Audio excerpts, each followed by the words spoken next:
Here, I woke up at 2:30 this morning in New Hampshire, so happy to finally get here and be able to do this. Couple of ground rules early. First and foremost, if you have a question, raise your hand, and I mean now. If we spend the entire time doing question and answer, we will get a lot more done than if you sit there and listen to me go into professor mode. And I can, believe me, I used to do this in a 7-hour seminar. If you let me stand up here and talk, I will give you 7 hours worth of stuff in an hour and a half. You don't want that. On top of that, if you folks ask questions, by the time we get to the end, we'll have hit everything on my little sheet of paper there anyways. Because the questions involved, I think, are the most important part of this topic, of this boys and reading question. So get them out there as soon as one hits you, get it started, and chances are that'll be the end of the lecture portion of today's presentation. The second piece of business, I'm going to say some things that are going to make your skin crawl. I'm going to say things that you're going to just revolt against, because I'm going to say stupid things like boys are and girls do, and you're going to say, oh, but I know a boy who isn't, and I know a girl who doesn't, and I know a boy who does and a girl who is. Granted, I could spend the first hour giving all of the, the ifs and the wherefores and everything. Just remember, I'm talking about generalities here, and I'll get more to why I talk about generalities, but I've only got an hour and a half, and I can't stop every time and say, of course, that this doesn't mean all boys. All right. Tied to that, 3 things that I'm not going to be talking about today, 3 things that do not apply to what I talk about. I am not talking inclusive. When I say boys are, I don't mean all boys are. I mean most boys, a lot of boys. The boys that act most like boys, that's what boys are. I'm not talking exclusively. When I say something about boys, I don't mean that that isn't true about some girls. And in fact, one of the best parts of this presentation is that what I'm really talking about is what we euphemistically like to call reluctant readers. They're not reluctant, they're resistant. There are reluctant readers, they're few and far between. Most of the time, if they don't want to read, they're going to let you know about it. That's who I'm talking about. You're going to know some girls that fit right in with what I'm saying. You might be a girl who fits right in with what I'm saying. We'll get to that before we're done too. If you have a boy that bears no resemblance to what I talk about, if he reads independently, if he reads above his grade level, if he drives his own reading and doesn't annoy you about it, leave him alone. He's fine. If you have a girl that reads exactly the way I'm talking about her. Don't take what I say too literally. I'm giving you tools. We'll talk about that. The third and most important point is what I'm talking about is not normative. I'm talking about the way boys read and not the way the boys should read. In fact, it's probably the opposite. If boys did not read the way I talk about, they'd be in much better shape.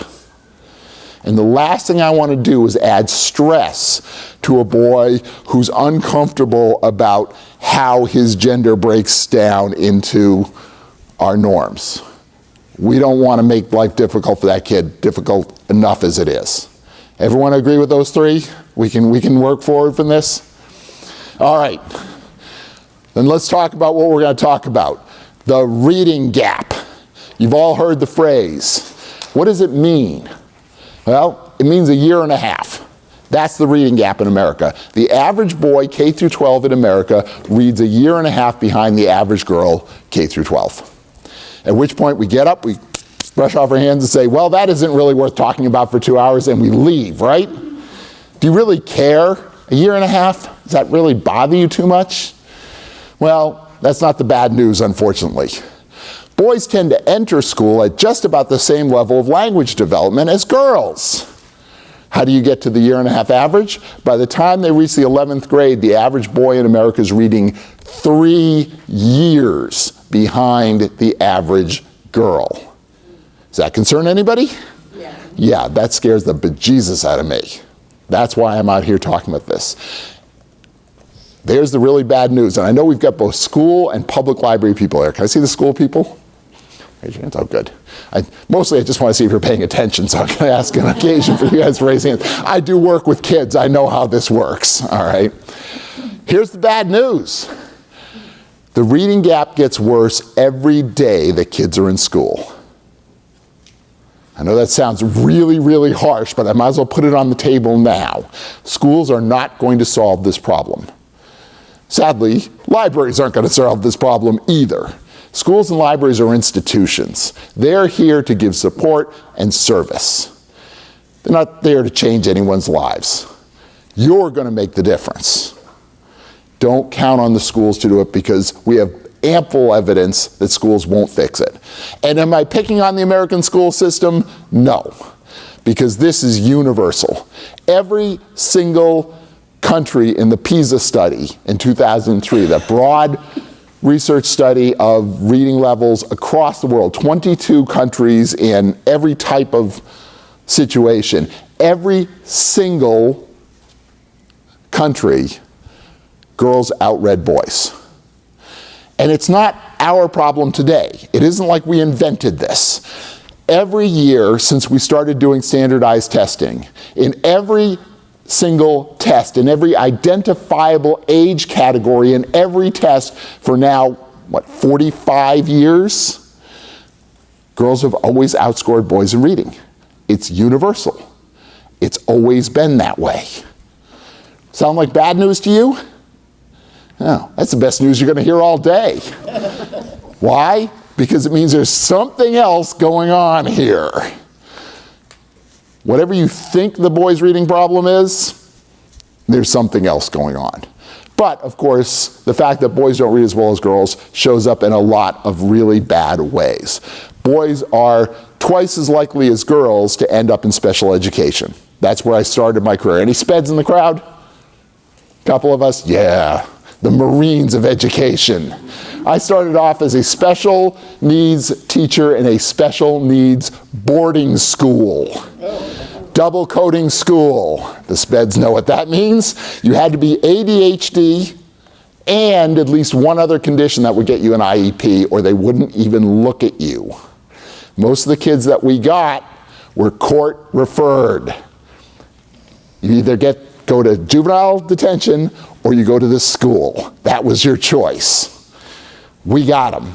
Anyone want to guess what the gender breakdown was? At the height of the 2 years that I was there, we had 4 girls in the school. The rest of them were boys. Special education is without a doubt a gender issue. Why? Because boys are, at this point, about 3 times more likely than girls to be coded for ADHD, which is still the dominant special education issue in America. I know we have a lot of different issues, but ADHD is still the thing that chews up the resources and drives the most people crazy. That number is getting smaller over the years. When I first started doing this, 95% of the kids that we were coding as ADHD were male, which really should get a chuckle. I got 1 or 2 chuckles there, and you stop to think, that's ridiculous. Everyone realizes that, right? Purely symptomatic diagnosis, and 95% of the kids we code are male. What does that mean? For about 20 years in America, we made being a boy a learning disability. Clearly, the symptoms that we were diagnosing had more to do with maleness than pathology. Now, we're getting a little bit better. About 3 times as many boys as girls are coded ADHD, and that's starting to stabilize, which means that really is the difference. Boys really are 3 times more likely than girls to have this condition. Boys get held back more than twice as often in elementary school as girls, and more than twice as often in 8th grade, that watershed year. 8th grade teachers, middle school teachers, middle school librarians. It's just you? The rest of them are home soaking their heads. They know what's going on. Tough time. Of course, What happens when kids get held back in school, especially if they get held back more than 1 year?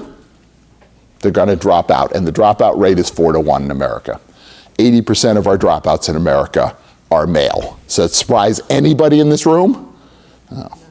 How about this one? 80% of our convicted felons are high school dropouts. Math whizzes in the crowd? That's not a good formula. There are a lot of problems. Even on the good side, there are issues. Back in the early 70s, and I don't see, there might be 3 or 4 of us war horses left in this crowd that remember education in the 70s and into the 80s. We had this wonderful moment in American history we called the girl power movement. Everyone remember Pretty Girls in Little Boxes and reviving Ophelia and all those things? It was a great time to be in education. Why? Because we looked up one day and realized 60% of our college students were male, and that was not acceptable. Congratulations. In 2008, 60% of our college students were female. And at that point, the gender gap in college was increasing by 100,000 students a year. I don't even want to know what the numbers are. We won't really know the numbers today for another 5 to 10 years, but they're not going to be good. This is generational kind of issues. This is horrible. Anyone depressed yet? I like to get everyone nice and teary-eyed before we even get started. This is what we're facing. And this is something that schools, public libraries, parents, communities, social service agencies, everyone has to deal with. These are bad, bad consequences. The question is, why? Why do these gaps exist? And the answer is going to shock you, so hold on to your chairs. The reason that girls read better than boys is that boys and girls are different. If you're married, you probably know this right now. If you aren't, you better learn it. Because if you used to be married, you learned it too late. This is where I get myself in trouble all the time. Especially now, the pendulum is really swinging back. We don't want to talk about gender differences. When I started in this business, when I first started talking about this, people used to show up just to yell and scream at me. And then we worked our way through until suddenly this was a topic everyone wanted to talk about, and suddenly everyone was glad to see me. And now people are getting uncomfortable again. You can't talk about gender anymore. You know what? You kind of have to. But what I'm talking about isn't better or worse. It really is different. There are many ways in which boys and girls are different. Again, remembering most boys, most girls, you get all that. What am I talking about in these differences? How about this? Do you know that girls start developing a little bit earlier than boys? Really? Yeah, you never thought of that, right? Who crawls first? Girls. Who talks first? Girls. Everybody knows that. How many grandmothers have told their daughters, don't worry, your boy will start talking when? When he's ready. You hand this thing down. We understand that. We know that a girl starts her rapid development a little bit earlier than a boy, usually 6 to 9 months. Girls hit that big growth spurt, especially the brain part of that growth spurt, anywhere from 18 months to 24 months. Boys, 24 months to 30 months, somewhere in there. It's not a huge difference, but it's fairly significant. And it does not go away when he turns 3. For some reason, we think that all those differences go away when children turn 5. Why? What happens when they turn 5? We put them in school, and we start treating the little buggers as if they were all alike. Right? A 5-year-old's a 5-year-old, a 7-year-old's a 7-year-old, a second grader's a second grader. That's it. No, that's not it. Have you ever seen a second grade class picture? Who's in the back row? It's all the girls. I'm 6'6". I was in 6th grade before I was the tallest kid in my class. Marjorie Joy was always taller than me. The physical manifestation of what's going on inside their heads. Girls hit that early growth spurt, and we don't worry about it when they're younger because we assume at some point boys will catch up. We just have a really skewed idea of when that's going to happen. Do you know when boys and girls' brains catch up? About 25. 23, 25 standard answers. It depends on how you define it. Do you know when an average girl's brain reaches full adult human size? When do they have the equipment they're going to have for the rest of their life? 11 and a half. You were closer. You were thinking. Isn't that the most frightening thing you've heard all day? You wonder why they wake up one morning and they're Oprah. It's because they have the equipment and they want to use it. They don't know how yet. They've got a lot of development to go because brain development for girls doesn't really reach its peak till 22, 23. Someone had said 23. That's what you were thinking of. Is not brain size, but in brain development. What happens is the number of neural connections rises rapidly as the brain grows, and once the brain stops growing, the number of connections actually decreases. As you start to groove things into ways of thinking, that process finishes about 23 for a girl. When does a boy's brain reach full adult human size? Never. We don't know yet. Yeah. Get it out now. 18. Pessimistic, but closer. You know your stuff better than most here. 14 and a half. 3 years behind girls. So wait a minute. They enter school 6 months behind. They leave school 3 months behind in brain development.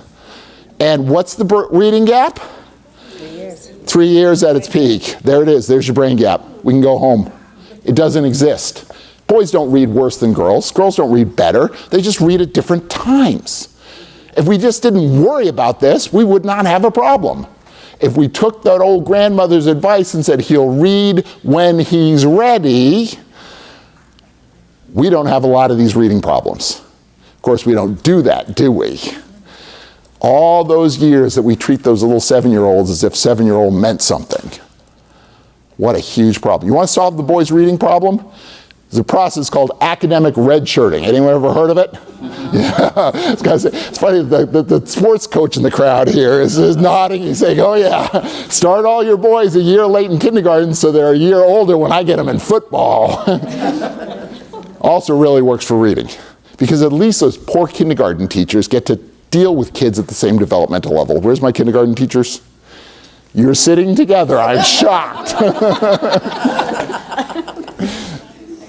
Really tough job because it used to be kindergarten teachers had a very simple job. You prepared kids for school. Now, you've got a curriculum, don't you? You test them sometimes, don't you?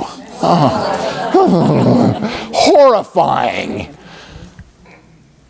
Not only is that bad for all kids, but it's really bad for boys because they really are not ready. They have been in full-blown brain development mode for less than 3 years, and they're being forced to do academic work in kindergarten.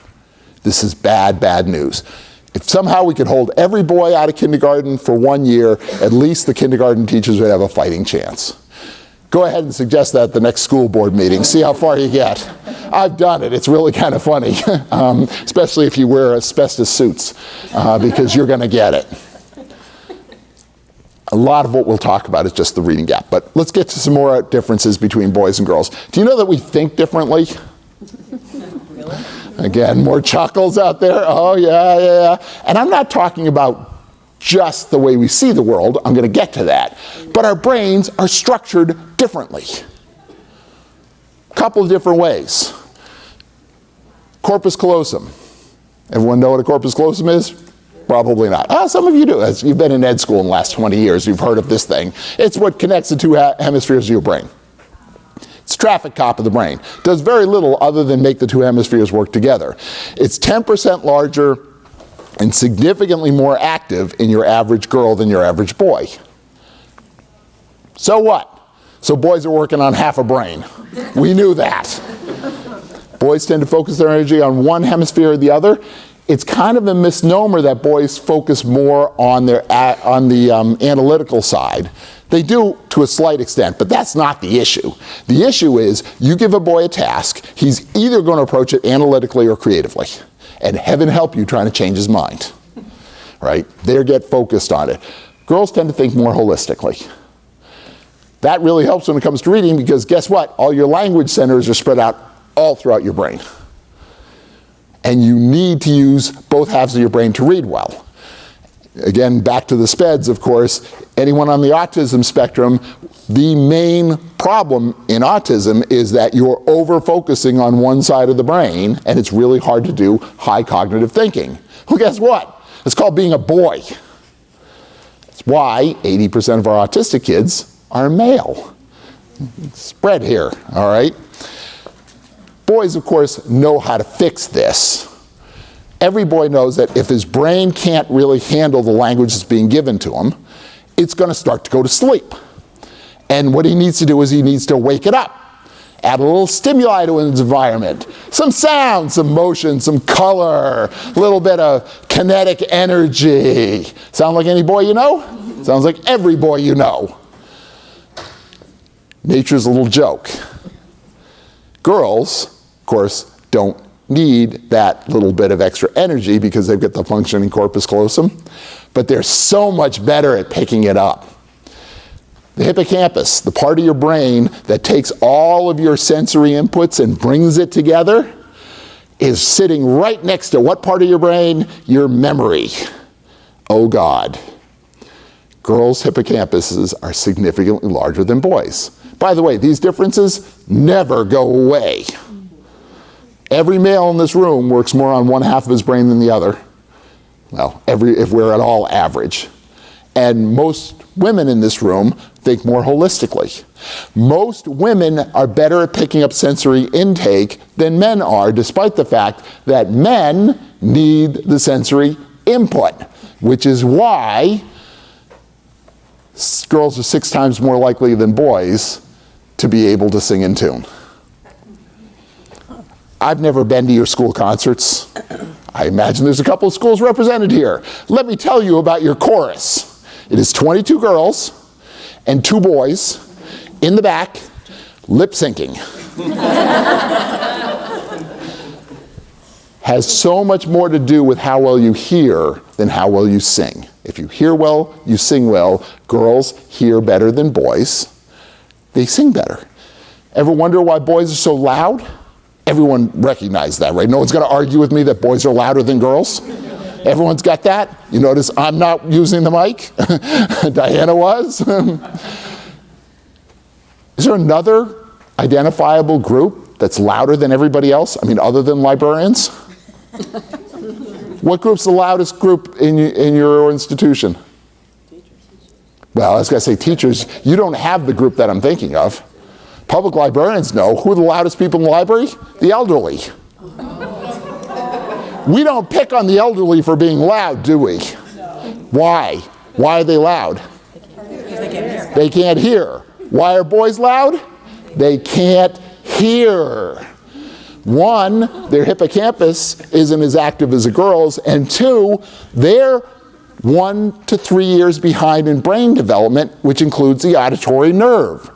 This dawned on me one day when I had to pull a kid out of class because he was annoying the teacher because he was shouting at her. I sat him down. I said, "You don't need to shout at your teacher." He said, "I'm not shouting." Of course, he doesn't think he is. He just can't hear. Horrible thing. Girls smell better than boys, in every sense of the word. Because, of course, they're better at picking up sense. They're better at picking up sound. They're better at touch, at getting information through feel. They pull in so much more of the stimuli, and they don't need it. And here's your problem when you try and teach them or try and control them after school in your library or deal with them at all, and, of course, deal with them at home. How many of you have a boy at home? Not anymore, but I did. Yeah, I was gonna say, yeah, you're not here for your work. I know that. You want to know why your boy's broken and you want to know how to fix him. I got it. Yes. Understand that when he cannot sit down and read without... You ever hear that coming out of his room? Bouncing things off the wall, sitting upside down on the couch. It's because he's trying to add stimuli to his environment. Why does it drive you crazy? Because you don't get it. You're not a boy. You're not a 9-year-old boy. And most of you never were. If you don't get that joke, look to your left and say hi. Look to your right and tell me what I'm talking about. This is what we fight in education all the time. 75% of our teachers, K through 12, are female. I don't have a problem with that. That works for me. 91% of our elementary school teachers are female. That I have a problem with. And don't tell me that's just the way it's always been. When I started doing this research, the number was 90%. It's gotten worse. We are cutting the number of men in elementary education every single year. And boy, when it comes to librarians, my first children's library conference, I've been an on-the-ground children's librarian. My first conference, everyone's sitting in a room like this, first break comes, everyone gets up, heads for the restrooms. What do I find? Men's room door. Somebody has ripped out a piece of notebook paper, written the word women on it, and taped it to the door. They're not going to wait in line. I'll give her the benefit of the doubt. She didn't recognize I was there. She didn't notice me. I don't stand out in a crowd of children's librarians, right? Her point was well taken. 200 children's librarians and me. You think boys don't realize that?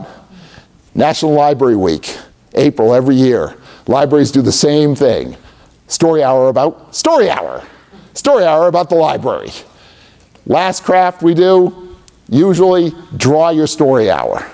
I did that for years as a children's librarian. In all the years that I did that, no child ever drew a male children's librarian. You don't get the joke.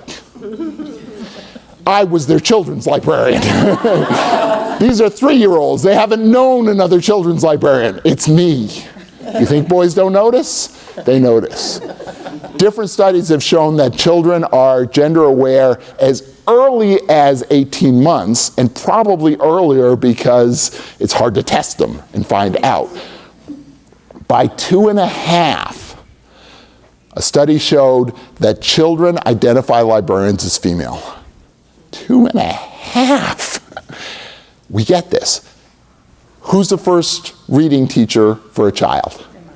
Their mom. I'd like to say their parent, but no one ever says their parent. The answer is their mom. And I know there's some dads in here that probably, I'm sure you try really hard. Most of them just nod their head and say, yeah. Their elementary school teachers are female. Their children's librarians are female. Everyone that they see read is female. And then they get to school and they run into this reading gap. And oh God, they can't read. They try to read, but they can't sit still. So they try to move, and they can't move because they've been told they can't. And we sit them down, and we pressure them, and we say, you need to read because you're 2 years behind your grade level in reading.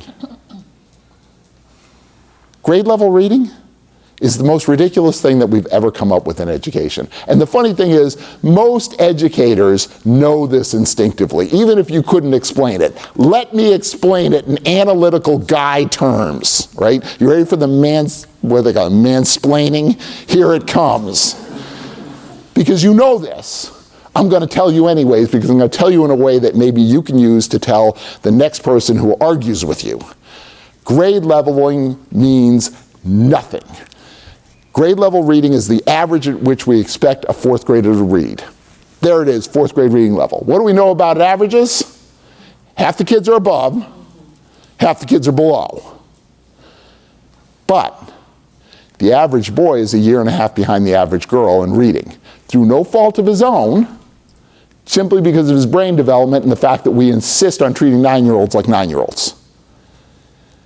That means that the vast majority of boys are reading 3/4 of a year to a year below grade level. The average boy is reading 3/4 of a year to a year below grade level. Not the problem boy, not the one you're thinking of, but the average one that you would never even consider to be a problem. The average girl, on the other hand, is reading 3/4 of a year to a year above grade level. Who's going to think reading's easy? Because you give them both a 4th grade reading book. Because the curriculum tells you to give the child a 4th grade reading book, right? The reading level is printed right on the back of those horrible books right now. It's terrible. And the girl sees this and says, wow, this is easy. I must be a great reader. I'm going to keep reading. And the boy looks at this and says, I need to go run around because this is not working for me. And he gets the idea very, very quickly that he's a poor reader. Here is the scariest stat I carry. This is what's going to scare the daylights out of you and hopefully haunt you tonight. 1 out of every 3 boys in American schools is in remedial reading by the time he's in the 3rd grade. Having been that boy in school, let me tell you what that feels like. You are 8 years old. Up until this point, reading's been fun. What was reading? Reading was story hour. I'm going to sit in a circle and listen to someone tell me a story and look at the funny pictures, and then we're going to get up and we're going to sing and we're going to dance. Reading was laying down on my back with someone I love sitting right beside me, telling me a story. What's my entire job in this procedure? No, that's not your goal. Your goal is to be asleep by the end. You got to think like a 9-year-old boy. Then you get to 3rd grade and suddenly reading isn't so much fun anymore. Why? Because no one's reading to you. They want you to read to them. Oh, horrors. By the way, if you ever stop reading to a child when they learn to read and say, wow, you're an independent reader now, you can read to me, you have just punished that child for learning to read. Think like an 8-year-old boy. It's an entirely different approach, and it drives them crazy. I work with a lot of really troubled boys. I ask the question, do you want to learn how to read? And more often than not, the answer is no. And you ask them why, and they say, well, the people are going to stop reading to me. Not only is that sad, it's incredibly insightful. Because how many of you stop reading to your kid when they learned how to read? Oh, I see a lot of sad faces. You don't have to raise your hand on this one. Some of you are actively shaking your head. Nope, not me, not me, not me. I didn't do that. Good. Never, never, never. Reading to a child is the silver bullet. If there is anything out there, reading out loud to children is the way you reach them, which is going to make all the public librarians feel great at this point because, oh, this is something we do. Not nearly enough. Why? Because you don't have any children in your life. Children's librarians? You don't have any kids. Why? Because 6 hours a day, where are all the kids? Yeah, they're with those folks. School people, you have an incredible amount of access. Public people, public library people, you have an incredible number of resources. You have time that teachers could never dream of. I know you think you're busy, you have no idea. I'm a library director, and so I have people coming to me justifying what they do. And I can honestly say there's never been a children's librarian who's worked for me who could guarantee me 7 programs a day of 20 kids per program. I would love that children's librarian. I would give that children's librarian a raise. I would give her my job so that I could go in and do what she does. But you know what? Every teacher in this room has that every single day. 183 days a year, or whatever the rule is out here in Illinois. We need to keep reading to kids. It's one way to overcome this huge reading gap. Why? One, it's easy. The brain lag doesn't come into play. Anybody can listen to somebody read. In fact, you can listen to someone read at a much higher level than you can read yourself. Stimuli rich. I told you, boys need sound, color, motion, kinetic energy. They need all this. Reading aloud to them gives them that. And it gives them the socialization that they need. Which means, who are the most important people in this room that need to be reading with kids? Men. For the very few of you who are here, and you notice two of them just left too. I didn't get a chance to yell at them. It really is important. And if you aren't a man, I'm not telling you that you can't help a kid become a reader. I'm not telling you that you can't inspire children. I'm telling you there's a part of the job you just aren't equipped for. Find someone who is. It's really important that we bring men into this picture. For you public librarians, that means please do not do all of your programs for kids between 10 in the morning and 3 in the afternoon on a weekday, which is, of course, when you do all your programs, right? Dads feel really isolated from public libraries. I talk to them all the time, and I am not shy about it. I don't see you in the library. I see them in the community with their kid. I know their kid, I know their wife, I don't know you. How come I don't know you? Well, you don't do anything when I'm around. You're open for 3 hours on Saturday, and you don't do any programs. Why? Because all the staff has a day off. All you do is open the desk up. We do Saturday programs now. We don't do programs at night. We do nighttime programs, nighttime story hours, get-together kind of things. You've got to address that role modeling part. I know I'm bouncing around a whole bunch here. More brain differences. We've talked about brain structure. Psychology. Is there a difference in psychology between boys and girls? Harder to test, right? Now I'm in really dangerous territory because you can't do a brain scan to test psychology, right? There's no blood test, but there's a serious difference between boys and girls, on average, when it comes to psychology. Probably the best demonstration of it I ever heard was by the greatest American psychologist I think I've ever heard. His name is Jeff Foxworthy. Everyone got the joke. Who needs explanations? Raise your hand. Yeah, I was going to say, some of you are like, who? He's the country comedian. You might be a redneck if. He loves to tell a story about raising his daughters because he has 3 daughters, ages 7, 9, and 12 when he told this story. His brother lives next door to him, has 2 daughters aged 9 and 12. The Foxworthy grandparents have no grandsons. All their grandchildren are girls, and they're all within 5 years of each other. Can you just imagine? Oh my God. But Jeff claims that he loves it. He's learned so much about women by raising all these girls. But he does admit that he spends most of his time running around trying to figure out what people are crying about. Because there is a difference here. The basic difference between boys and girls psychologically, girls tend to be internalists, boys tend to be externalists. That's not really heavy duty. This is Psych 101. We can live with this kind of stuff. But what does that mean? Well, it means that girls see a big, wide, wonderful, interesting world and think everything they see out there is reflected in me. There's goodness in the world, there's goodness in me. If there's evil in the world, well, there must be evil in me.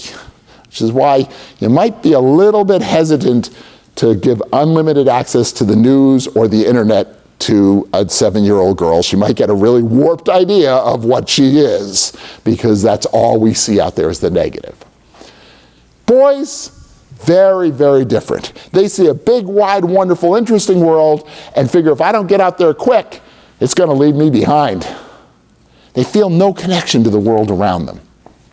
And it's a really hard thing to see if you're not a thinker like that. So I got to do a little explaining before I talk about why this matters and why we need to talk about this. You ever wonder why boys get hurt a lot? You know that boys get hurt a lot, right? We take some chances. I've broken every bone in my body. I've cracked a disc, I've sprained both knees, I've broken both legs, I've broken all my fingers. This is just a part of my life. I was a boy. I was that boy that you're thinking of. I just was. Girls very often don't get hurt nearly as much. Why? Because boys don't feel a connection to the world around them. What happens out there has nothing to do with me. So if you take your average boy and you ask him this question, he can tell you, if someone were to take their bike to the roof of this library and ride it off, they would probably get hurt. Okay, good. He understands that. What's he going to do as soon as you turn your back? He's going to take his bike up to the roof. Because the fact that they get hurt has no effect on me. I've got to try this. They're experiential learners. I have a nephew that I've picked on for I don't know how many years in this story. He's now a grown man and he's actually still alive. As a teenager in Tilton, New Hampshire, or Sanborn, New Hampshire, one of those towns, he was out in the field behind his family's house on a tractor doing the mowing. You know, one of those big fields out here are like fields in New Hampshire, right? They're big enough that you need a real tractor. He's out there on the tractor mowing one day and realizes that the brakes on this tractor can be engaged separately. Left brake, right brake. Uh-oh. Yeah. What does a boy do with this piece of information? He goes to one end of the field, goes as fast as he can, slams on one of the brakes and does tractor donuts. Until the tractor flips over in his head. He's fine. He's a boy. He bounces. He gets out from underneath this tractor, gets out his cell phone, calls his dad, because there's no way in hell he's calling mom. Dad comes to the pickup truck, throws the chain around the tractor, pulls it back up on its wheels. End of story. Everything's fine, right? Nope. Dad, who is a police chief, a responsible member of the society, has to get up on the tractor and see if he can do it himself. Because the fact that his son would get hurt has no effect on me. We don't grow up that much. Neither do you, by the way, so don't laugh too hard. Boys are very much these externalists. They have to feel connected. But it's awfully hard to feel connected in your reading the way we tend to do it. And now I'm going to talk about the types of things that boys read. Do you know that boys like to read things different than girls? No one's going to argue with that one? Teacher would never, ever make that mistake, right? I had a colleague named Lee. She told me the story, said I could use it, I have permission. And the story is about her son, Nick. And her son, Nick, was going into 5th grade. And Nick was your typical happy-go-lucky, big cheek, energetic boy.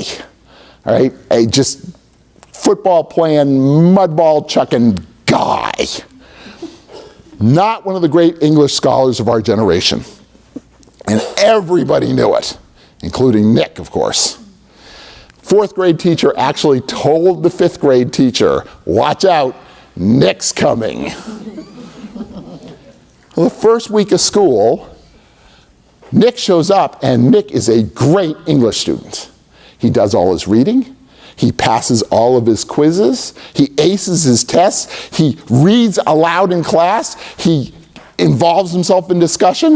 The 5th grade teacher thinks she's a genius. She's up for Teacher of the Year now because she tamed Nick. 2 weeks this goes on. And then one day, Nick stops. I mean, just dead. Comes in, hasn't done his reading, fails all of his tests, shuts up in class. When it comes to pop quizzes, he just writes his name on the top of the page and hands it back to the teacher. Just exuding attitude. You all know this kid, right? Teacher says, something's wrong here. I got to call in mom. She calls in mom. Lee shows up. Teacher says, look, I know we can do the work. He proved it. For 2 weeks, he did just fine, and then he just stopped. It's not a question of capability. He's just lazy and obstinate. And Mom just has to laugh and say, you got to realize, when you started this year, you were reading Maniac McGee. He loved this book. And you don't understand how much he loved this book. He would do his reading twice every night. He would read the section that he was supposed to read, then he'd go back to the beginning of the book and read up to the end of that section and follow Mom around reading out loud to her while she was trying to make dinner. That was great for 2 weeks. And then you finish Maniac McGee, and what's the next book you offered? Julie of the Wolves. Can you hear the gears grinding here? You know, these poor kids. Question. Never heard of Julie of the Wolves. You've never heard of Julie of the Wolves? Oh, Jean Craighead George, right, is the author. It's a survival story, yes. No, it's a coming-of-age girl story. There are things in this book a fifth grade boy does not want to know, and certainly doesn't want to talk about with his mother. And Mom says, you got to understand, he hates this book. I mean, he was offering to do extra chores if I would allow him to not read his reading. And the teacher looked at Lee and said, well, of course he hates this book. The boys always hate this book. No sense of irony at all in the statement. Why do you keep assigning it? Well, she had good reasons. Teachers in the crowd. Why does she assign that book? It's a great book. That's one. What else? It's in the curriculum. She has to. Oh, there's a couple other really good reasons, and ones that she came up with. She was very upfront. One, what was it? The girls like it. We read a boy book. Now we read a girl book. Suck it up. I got to assign something, don't I? Do you? No. Really? Well, when the curriculum says you do, you do. But generally, no. What is this thing that we have that everyone has to read the same book? Just because Oprah said so? How many guys do you see in your Oprah book club?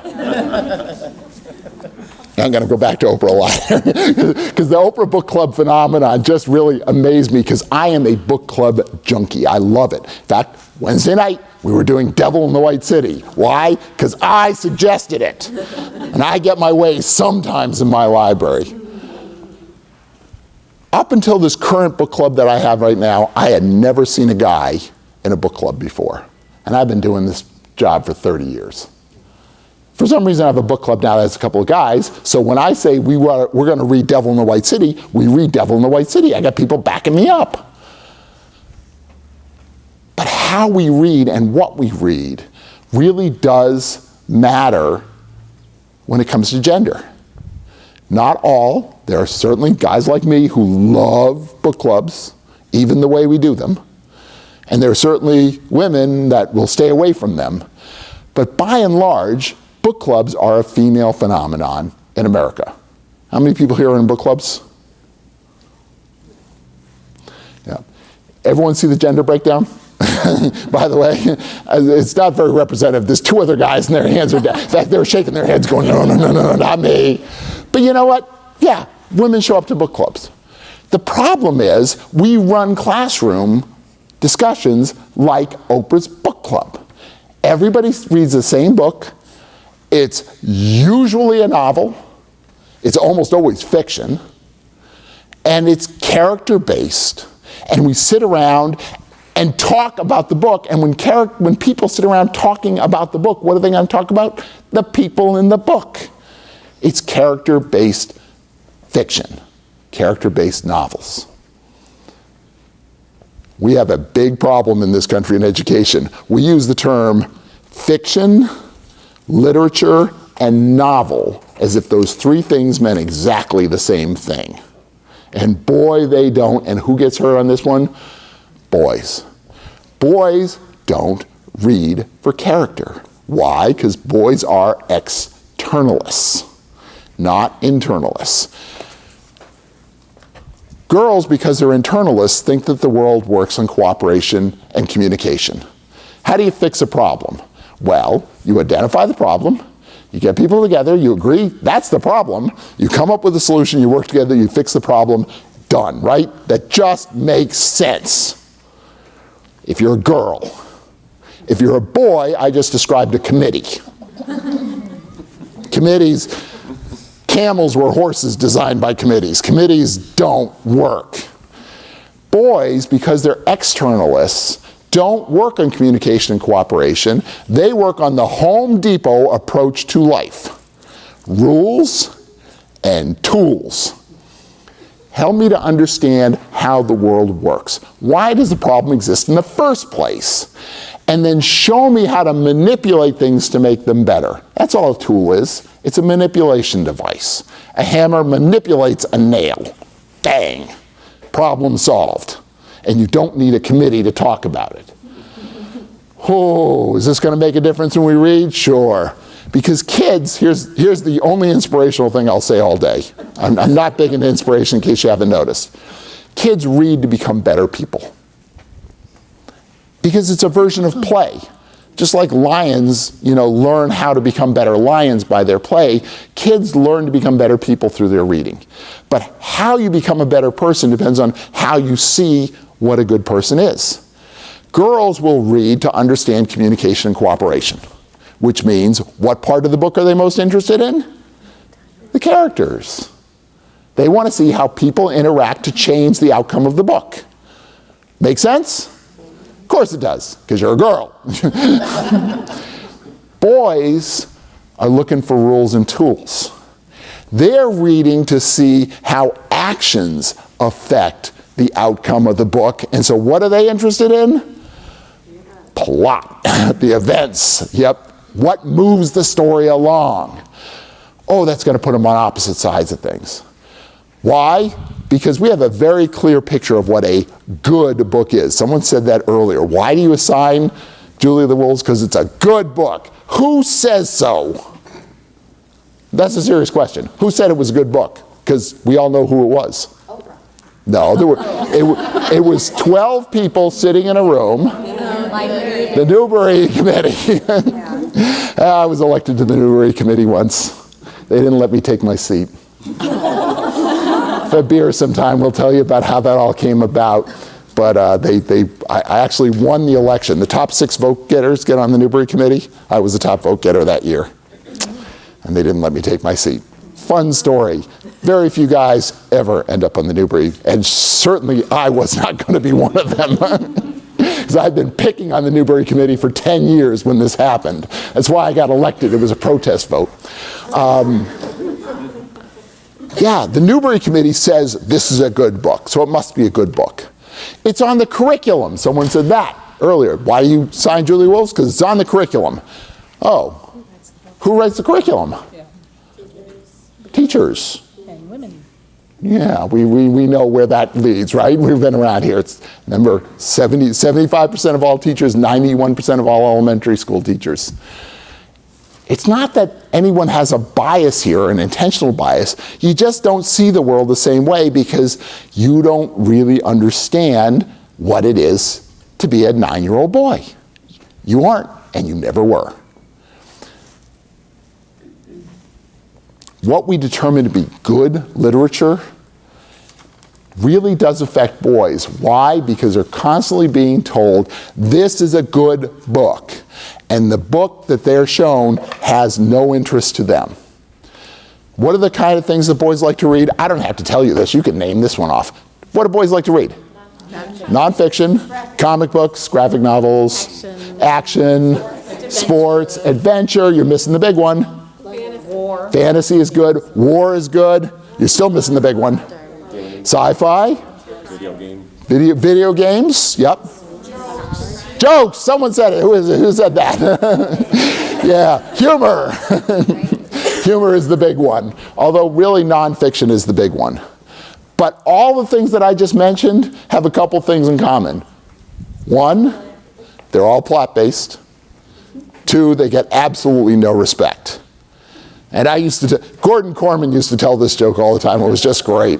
He would stand up in front of a group of librarians or teachers and he'd say, I want you to consider how many books that we have named the best book of the year, given the Newbery Award, enshrined, have this very thin plot element of the beloved dog dying compared to how many funny books have ever won a Newbery. And I saw him do this in front of 300 librarians once, and 300 librarians stared at the ceiling, and you could see their lips moving as they count them out. And you can name them all, right? Sounder, Old Yeller, Where the Red Fern Grows. It's a double, right? 2 dogs die in that one.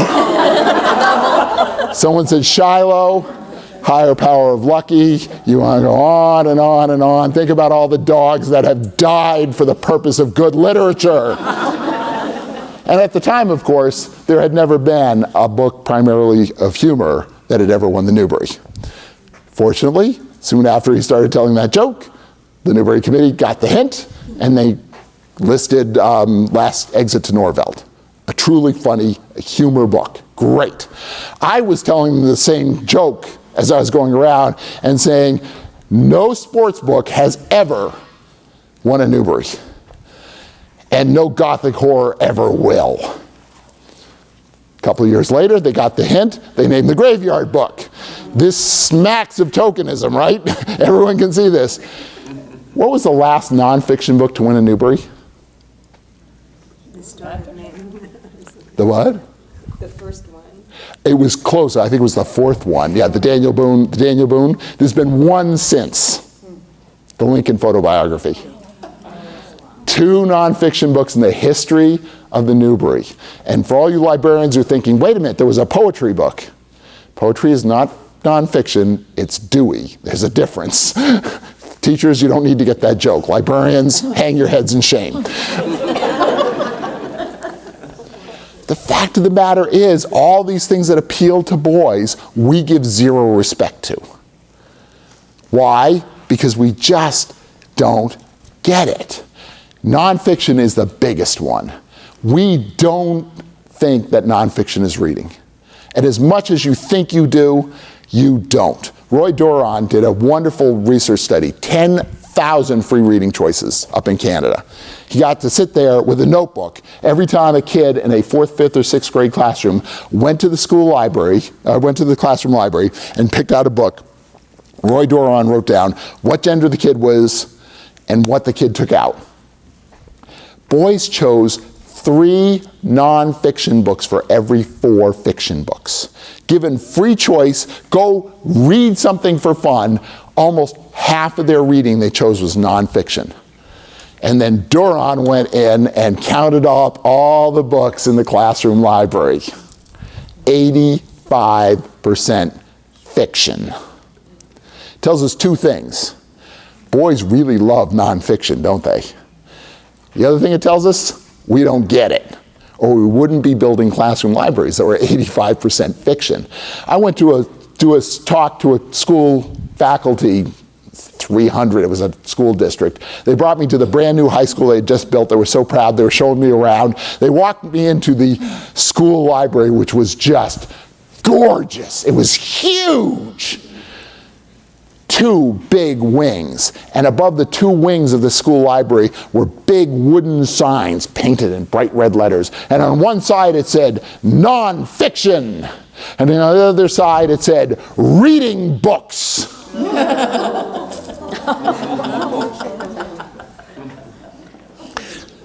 Literature, fiction, novel, not the same thing. Just today, and I promised I was going to pick on this poor woman. She's not here, is she? Oh, you may not have even been there when this happened. I was getting the tour around this library. And I got to go in and meet a lot of the staff. It was kind of fun because, adults and tech services and children and all these kind of things. And the question would come up, of course, me being who I am, so do you have any kids? Are they readers? And this one woman said, yeah, my daughter, she reads, but just nonfiction. I said, but? Where's the but come from here? But you know what? Her daughter reads like a boy. How many guys do you know say, I don't have time to read, I'm too busy reading for work? Are you questioning, or did you just, oh, I hit a nerve. That's your husband? Yes. Oh yeah, by the way, we don't grow up. We act the same way.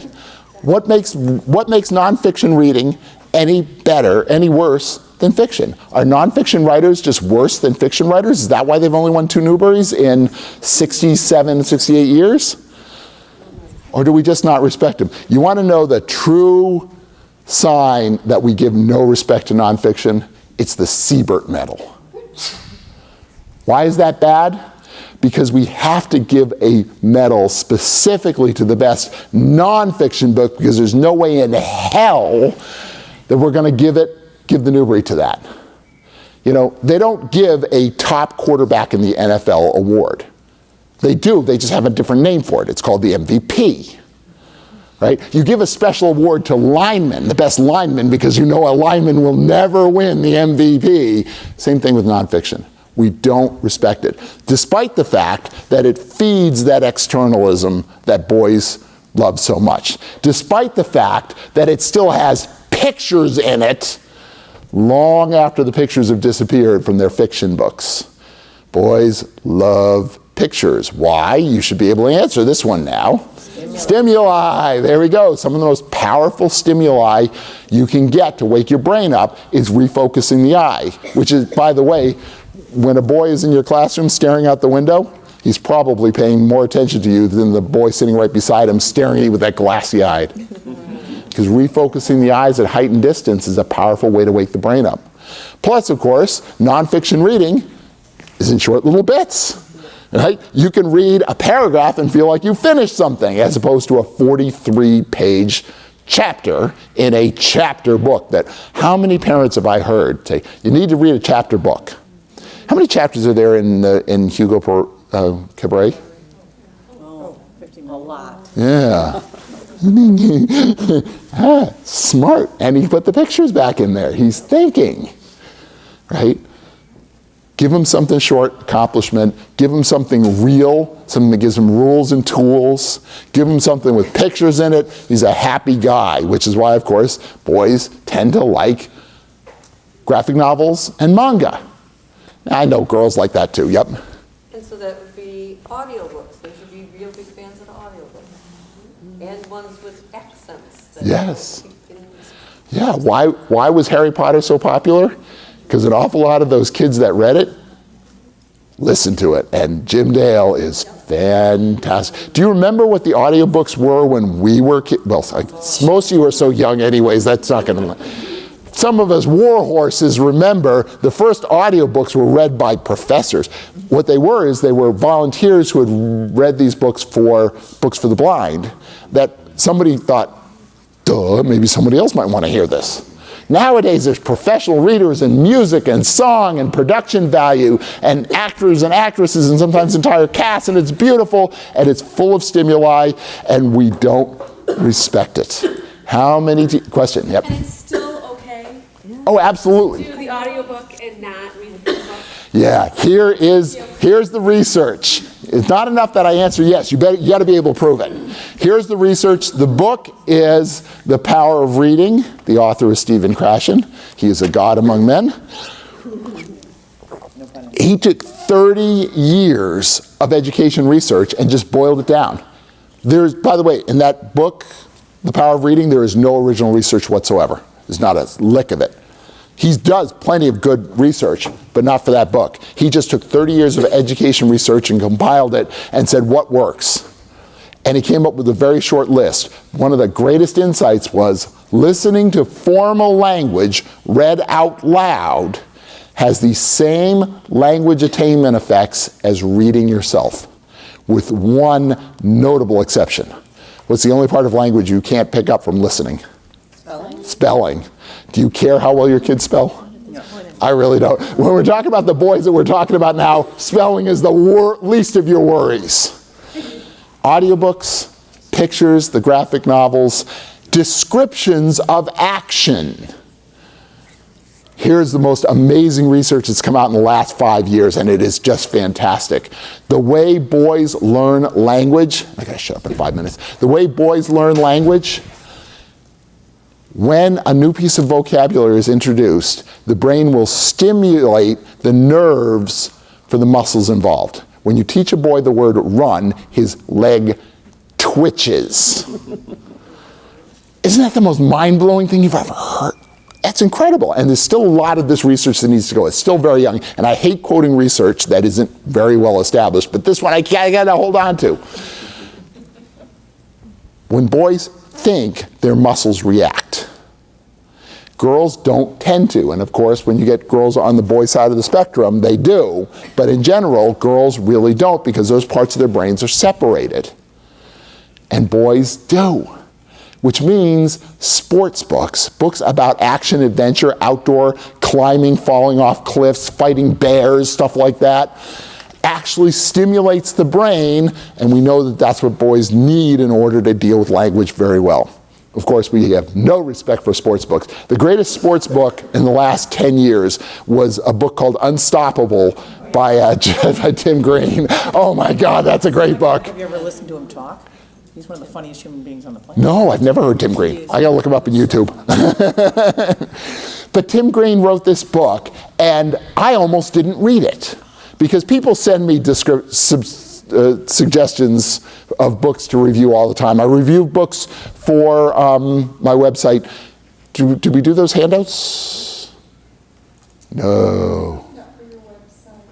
Oh, I'm sorry, I thought I'd hand you, I thought I'd sent you a website. I'll make sure I send it to Diana, she can send it out. My website, I review books for boys. And I do it all the time, so it's always updating, and if you ever need thousands of book suggestions, this is it. The best news, I don't just list the books. For most of them, I also list my book talk. Not just the book, but how to sell it. It's worth checking it out. TalesToldTall.com, T-A-L-E-S, toldtall.com.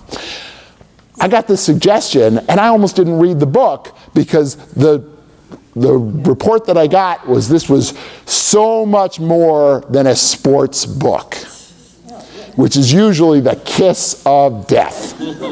It means somebody wrote a juvenile novel and threw some sports in so that they could sell it to some boys. Or maybe even thought that would make a difference. Yeah? Question, just kind of general, like, so I have a 9-month-old.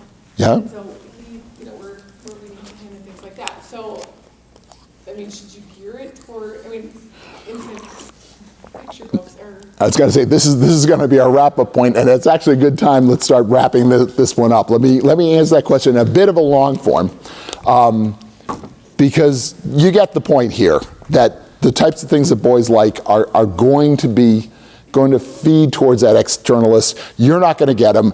The humor's gross. The humor's disgusting. You don't understand why anyone would want to read about Captain Underpants.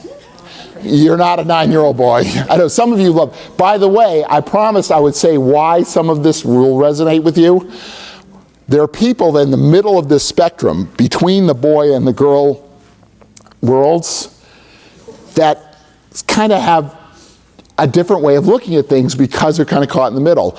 Do you know where those people generally end up as a profession? Educators. Teachers and librarians. Why? Because if there's anybody who can see both sides, it's that person. Yeah, I was going to say, some of this, I'm talking about you. Funny enough, not me. I am the football chucking video game kind of, I don't even like video games because they're just not active enough for me. I'm the guy. Go play in the mud hole guy. But a lot of educators really do see this both ways, and so you'll find yourself saying, that sort of makes some sense. And yeah, so does that. And, well, maybe that does too. That's why we want you in education, so you can deal with all these kids. Which brings us to the final point. Okay, I got a 9-year-old kid, and what do I do with him? I mean, do I assume he's going to be a boy and just start treating him like one? I got a 9-year-old girl. Do I assume she's going to be a girl and just treat him like him? Or am I thinking strategically and saying, I've got a 9-year-old girl. Sorry, stimuli. Woke me right up. There we go. I know it's terrible. If I'm thinking strategically, right, I got a 9-year-old girl, and I assume if she's going to grow up reading like a girl, she's going to be fine. So I'm going to try treating her like a boy just in case she is, so that I can get her. You're working way too hard. I'm not talking about treating boys differently than girls. I'm not even talking about treating boys like boys.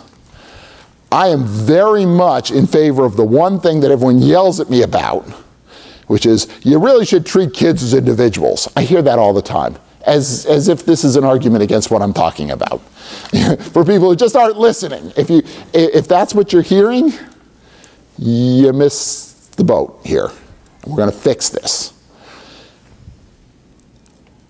The problem with this approach that we're just going to treat every kid like an individual and just going there and looking at the kid and talking to him and trying to figure out what's going on inside that mush of a brain he's got is you just don't have the tools to actually treat him like an individual.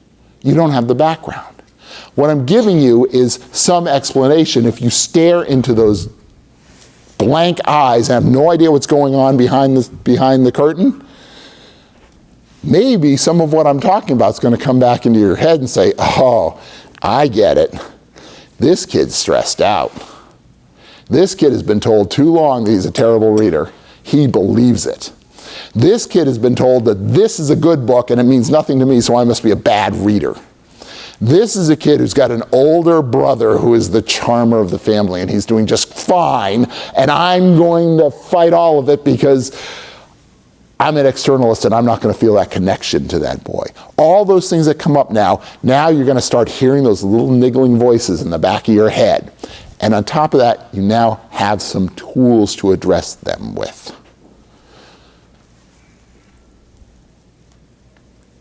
Use them sparingly. Use them where they belong. Don't ever assume the kid in front of you is anything. But when you see something you recognize, go ahead and reach out. Why? Not all boys read the way I talk about. Not all girls read the way I talk about. But the boys that have trouble reading read like guys.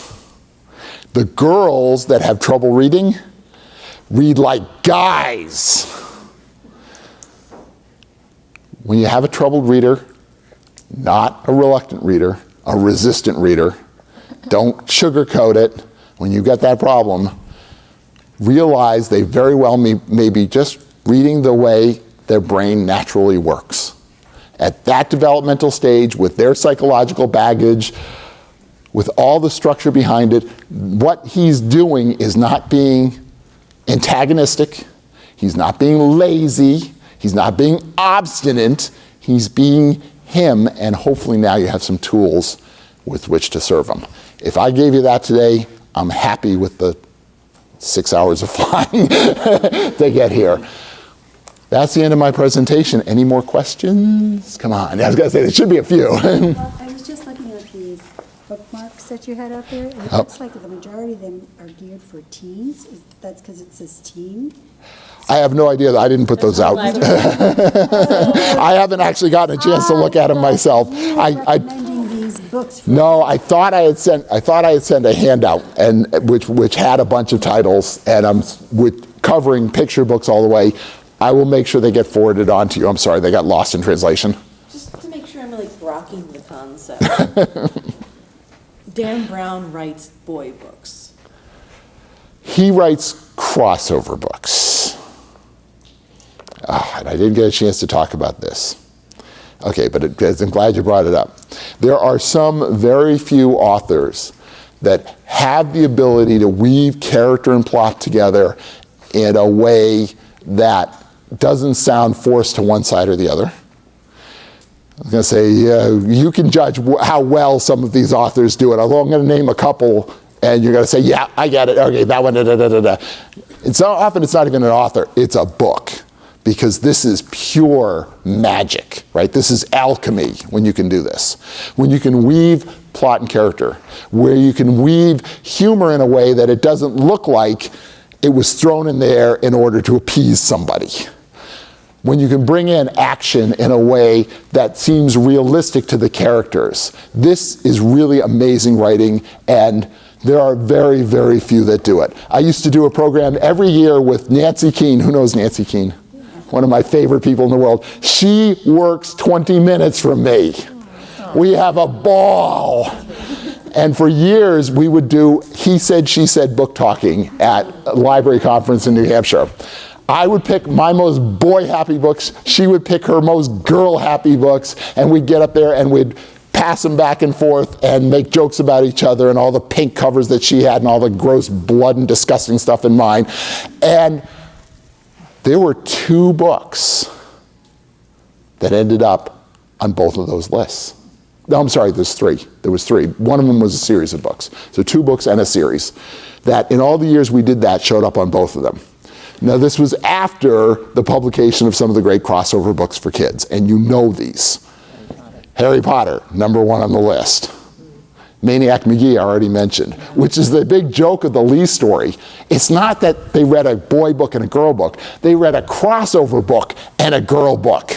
So Nick is sitting there thinking, wow, a boy book is a book that girls like, and a girl book is a book that I hate. Got it. I'm set. So Harry Potter, Maniac McGee, holes. Nobody wraps the action with the characters better than holes. And by the way, that was a lightning strike. Louis Sachar has never come close to another crossover book. He's done some really good boy stuff, he's done some really good girl stuff, and he's done some schlock trying to do something in between. Like the follow-up to Holes, which was horrible. Dan Brown, especially Da Vinci Code. Dan Brown's written some real guy books, and frankly, Angels and Demons is a real girl book. It's funny, it's the same book. Change the color of the heroine's hair and take out all of the original action and you have Angels and Demons. But Da Vinci Code really sort of hit the thing. So there are some books that do both. Those are golden. Have them in your hip pocket. I teach 2nd grade resistant readers, Yeah. and it's so hard to find boy books at their levels. I've been working with my awesome librarian to find lower level comic books. Do you have a resource? I mean, other than my website, you'll find several hundred. Of lower level, like oh, yeah. 2nd grade level Everything. boy books. Yep, the website is all boy books. I make no pretense for looking for anything for girls. Not that I don't care about girls, I just think there are other resources. But each one is set up in 2 sections, elementary and middle school, or picture books to middle school, and then primarily for high school. The only reason I make that division is because there's some content that you probably don't want to be given to an elementary kid. So I put in high school.